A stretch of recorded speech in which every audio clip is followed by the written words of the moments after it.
ఎప్పుడూ శివనామం పలికేవాడికి శత్రుండతిమిత్రుడు విషము దివ్యాహారమవునెన్నగా విషము దివ్యమైనటువంటి ఆహారం అవుతుంది.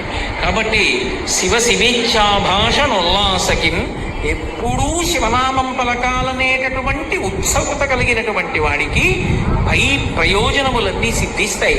కాబట్టి శివ మీ నామము సర్వవస్యకరమౌ శ్రీకాళహస్తీశ్వర.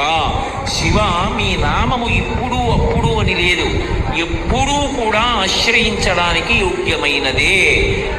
కాబట్టి భగవన్నామమును విడిచిపెట్టుకోవడం అన్నది చెయ్యడానికి వీలు లేదు. ఎందుకో తెలుసా? భగవన్నామాన్ని పలకడానికి కావలసిన ఉపకరణాన్ని ఇచ్చి భగవన్నామాన్ని పలకడానికి ఏ విధమైనటువంటి నియమాన్ని లేకుండా తీసేశాడు ఈశ్వరుడు. మిగిలిన ఏది చెయ్యాలన్నా ఏదో ఒక నియమం పాటించాలి. భగవన్నామం పలకడానికి మీరు కొత్తగా తేవక్కర్లేదు.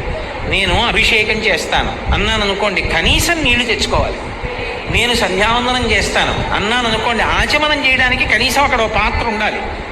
నేను అర్ఘ్యం ఇస్తాను అంటే కనీసం అక్కడ నీళ్లు ఉండాలి. నేను రామనామం పలుకుతాను, ఏం కావాలి?